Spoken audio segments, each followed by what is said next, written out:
Natalo by a technical knockout ang Filipino super flyweight contender na si Jason Mama kontra sa Afrikanong kalaban na si Ricardo Malajika.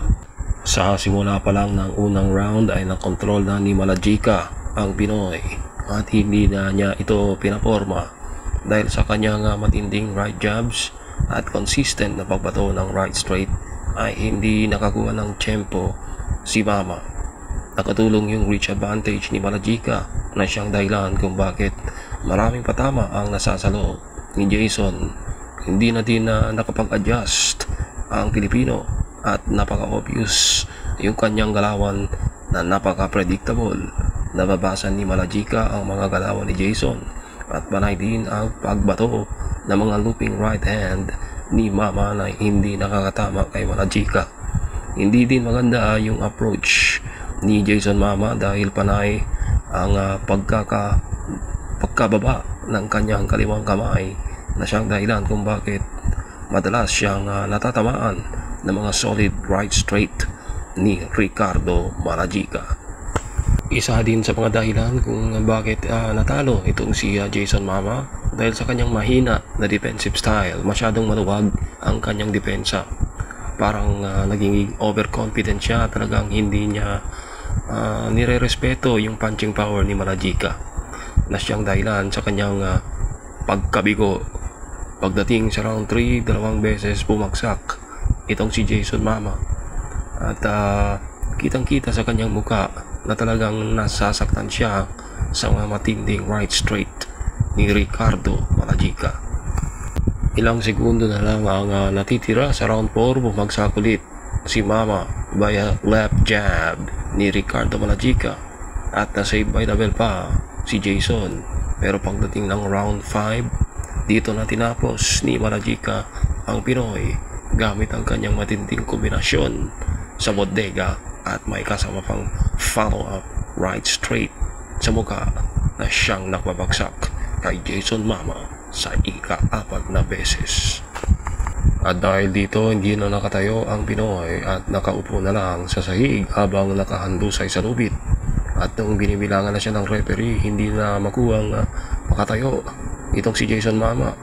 Ito ay isang senyales ng kanyang pagsuko sa laban. At dahil dyan, idineklarang panalo by a 5th round TKO ang fighter ng South Africa na si Ricardo Malajika. At dahil sa kanyang pagkapanalo, nag-improve ang kanyang record sa 16 wins, 2 losses, 12 victories by KO. Habang ang Pilipino na si Jason Mama ay bumagsak ang record sa 20 wins, 3 losses, 1 draw with 10 wins by KO.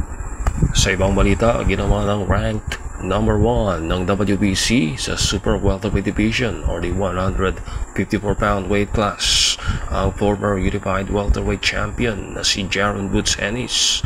Ito ay pagkatapos binakante na niya ang kanyang WBA at IBF titles sa Welterweight Division at tuluyan ang aakyat sa Junior Middleweight, also known as the 154-pound weight class.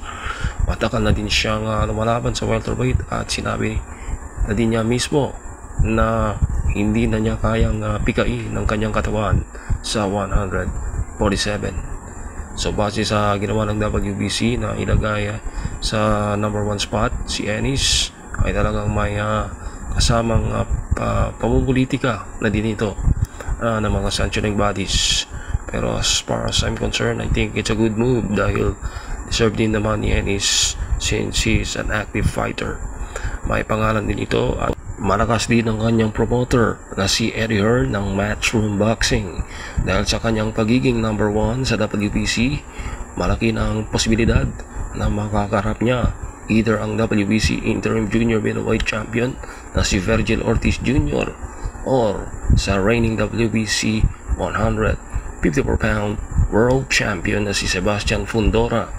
Pero malamang mauuna muna yung labanan Ennis at Ortiz dahil base sa sinabi ni promoter Eddie Hearn ay ikakasala daw by early 2026 yung Ennis versus Ortiz super welterweight bout. One thing clear as well, we have signed Jaron Ennis to fight Virgil Ortiz. Okay. We had a meeting with the Zone and Go Golden Boy. All the terms were set out for that big event. Jaron's new extension with us has signed for all of those terms to fight Virgil Ortiz next. So we're in January, February, whenever that's going to be. And the plan is for Boots to fight in October, Virgil to fight in October, and then they're straight in. Wow. So people can moan and this. We have signed for that fight. And it's not, oh, yeah, but what terms did you sign? No, we signed the terms that everybody agreed. Very fair for both fighters. I mean, it's pretty transparent what the deal's going to be. It's a massive fight for US boxing. So hopefully Virgil Ortiz steps up and we give American boxing what I think is one of the best fights in the sport. Pero bago mangyari ang laban na yan, lalaban muna si Ennis sa darating na October 11 kontra sa fighter ng Angola na si Uwisma Lima. Si Lima ay kasama sa top 15 rankings ng tatlong sanctioning bodies. Siya ay number 9 sa IBF, number 10 sa WBA, number 9 sa WBC, habang sa WBO ay hindi siya kasama sa top 15 ranking. Si Lima ay may magandang kartada na 14 wins with 1 loss with 10 wins by KO, habang ang kanyang kalaban na si Ennis ay may malinis na kartada na 34 wins and defeated with 30 victories by knockout.